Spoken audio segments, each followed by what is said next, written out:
Friends, today special ఏంటంటే మామిడికాయ ఎండు మెత్తల్లో కోడిగుడ్డు కర్రీ అన్నమాట. మామిడికాయ మెత్తల్లో శుభ్రంగా హాట్ వాటర్తో క్లీన్ చేసుకోవాలి. పచ్చిమిర్చి, ఆనియన్, ఇంకా ఉడకబెట్టిన ఎగ్స్ అన్నమాట. ఇవి ముందుగా బండి పెట్టుకొని స్టవ్ మీద సిమ్లో పెట్టుకొని స్టవ్ ఆయిల్ వేసుకొని పసుపు వేసుకోవాలి. పసుపు వేసుకొని ఆయిల్ హీట్ అయింది కదా, ఇప్పుడు మెత్తలు వేసుకుందాం. మెత్తలు వేసుకొని సిమ్లో పెట్టి కొంచెం లైట్గా వేయించుకుందాం.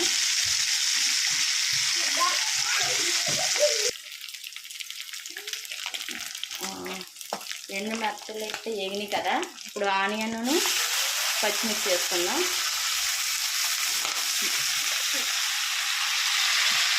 వేసుకొని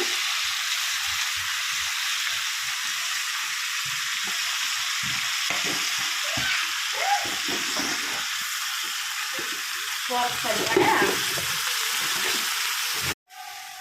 ఆనియన్ అయితే మగ్గిపోయింది. ఇప్పుడేమో మామిడికాయ ముక్కలు వేసుకుందాం. మామిడికాయ ముక్కలు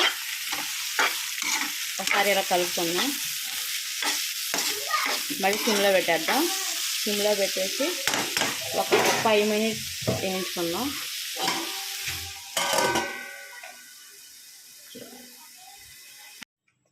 ఆనియన్ మగ్గింది కదా, కొంచెం కారం వేసుకుందాం. కారం వేసుకొని, కారం ఎక్కువే పడుతుంది ఎందుకంటే మామిడికాయ వేసాం కదా పులుపు.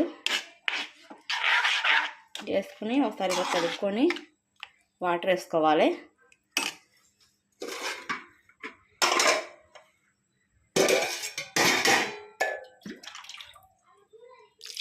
ఉడకడానికి కావాలి కదా వాటర్, ఏదో సరిపోద్ది.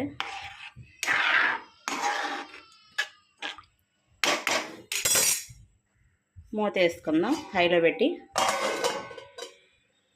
పులుసు అయితే మరుగుతుంది కదా, కారం వేసాక ఇది ఉడకబెట్టిన కోడిగుడ్లు వేసుకుందాం. హైలో పెట్టేసి ఒక 5 మినిట్స్ వదిలేద్దాం. ఇలా ఇదిగో మామిడికాయ వెండి మెత్తల్లో ఇంకా ఎగ్ కర్రీ అయితే రెడీ అయిపోయింది. మామిడికాయ మెత్తల్లో ఎగ్ కర్రీ. ఇవి మా ఇంట్లో స్పెషల్. మీ ఇంట్లో స్పెషల్ ఏంటో కామెంట్ చేయండి ఫ్రెండ్స్. Bye bye.